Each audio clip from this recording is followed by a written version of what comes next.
గౌరవనీయులైన ఆంధ్రప్రదేశ్ రాష్ట్ర అధ్యక్షులు కాపు సంఘ నాయకులందరికీ పీవీఆర్ ఆంధ్రప్రదేశ్ రాష్ట్ర కాపు నాడు తరపున నా యొక్క నమస్కారాలు. ఈ రోజున అమ్మా శ్రీనివాస్ గారు కృష్ణదేవరాయ కాపు సంఘాన్ని స్థాపించారు. ఈ యొక్క కార్యక్రమానికి ముఖ్య అతిథులుగా 23 మంది ఎమ్మెల్యేలు, 2 ఎంపీలను పిలిచారు. కానీ ఒక్కరు కూడా ఈ యొక్క కార్యక్రమానికి అటెండ్ కాలేదు. చాలా బాధాకరమైన విషయం. అలాగే రాష్ట్ర అధ్యక్షుల్ని 50 మందిని పిలిచారు. వారిలో ఒక్క 6గురే ఈ యొక్క కార్యక్రమానికి విచ్చేస్తున్నారు. ఆ యొక్క విషయంలో కూడా బాధాకర విషయం.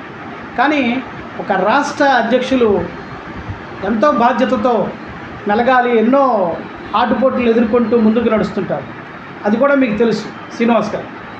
కానీ ఇవాళ మమ్మల్ని ముఖ్య అతిథులుగా ఆహ్వానించి అలాగే సన్మాన గ్రహీతులని చెప్పి ఇన్విటేషన్ కార్డులో కూడా మా యొక్క ఫోటోలను వేసి మీరు పలానా కాపు సంఘ అధ్యక్షులుగా అని మీరు ఇన్వైట్ చేసినప్పుడు గౌరవించాల్సిన బాధ్యత మీకుంది. కానీ మీరు మీ యొక్క ఆర్భాటంలో ఉండిపోయి మమ్మల్ని పట్టించుకోబోయేదలికే చాలా బాధాకరమైన విషయం. ఇలాంటి సంఘాలకి ఎందుకు అటెండ్ అయ్యామా అని చాలా బాధపడ్డాం. నాకన్నా సీనియర్ బుల్లెట్ ధర్మారావు గారు చాలా బాధపడ్డారు.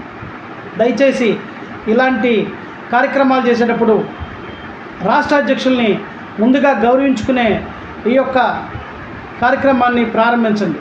అంతేగాని వాళ్ళని అవమానపరిచే విధంగా చేయొద్దని కోరుకుంటున్నాం. నమస్కారం.